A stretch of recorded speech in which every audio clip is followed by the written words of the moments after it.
My name is James, and I initially served in the Marine Corps from 94 to 98 after high school. And then I made the decision after I graduated from college to become an officer, and so I joined the Army National Guard in October of 2007 and received my honorable discharge in November of 2013. When we did deploy to Afghanistan in January of 2012, it was in February, just a month after we had gotten there, where we had our first combat experience. I knew right then and right there that it had affected me, that something had changed, because the way that I first described it and would still describe it is that it felt like my brains had just been scrambled.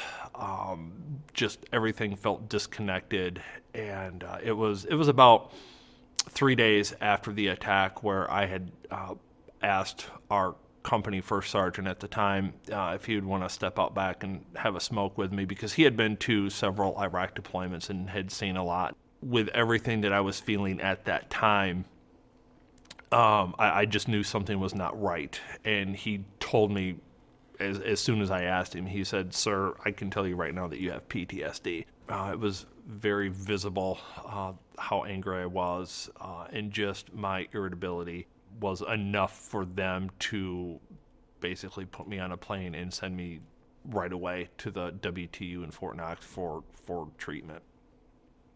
WTU, Warrior Transition Unit, is a facility where wounded warriors from Iraq or Afghanistan will go to for various treatments, whatever their case might be. If it's a physical injury or a mental injury with PTSD.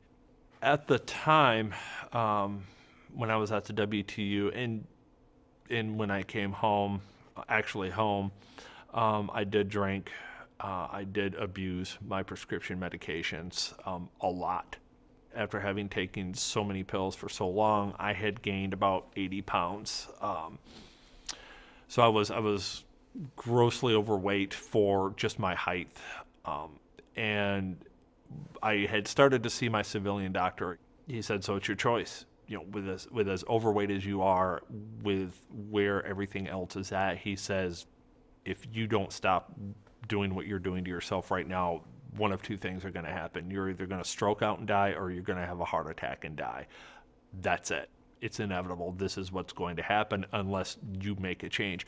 And it was at that point in time I went home, took all my meds, threw them in the garbage, and then I spent about a month detoxing myself and just coming off of everything just to get it flushed out. And then I started going to the gym and started losing weight. And now here we are sometime later, and my blood pressure is normal. It's where it should be for being 41 years old. My cholesterol levels are probably some of the lowest they've ever been, and I've lost about 60 pounds of the 80 that I had gained. As far as just my mental health, it's really learning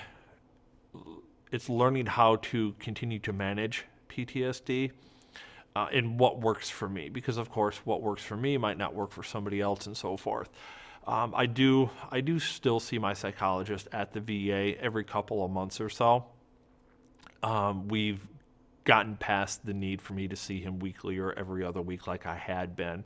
I have often equated this, and maybe it's because of my 10 years in the infantry, but I have often equated this to, it's just like going on a 16-mile, a 20-mile, a 25-mile ruck march. It's going to hurt. It's going to be long.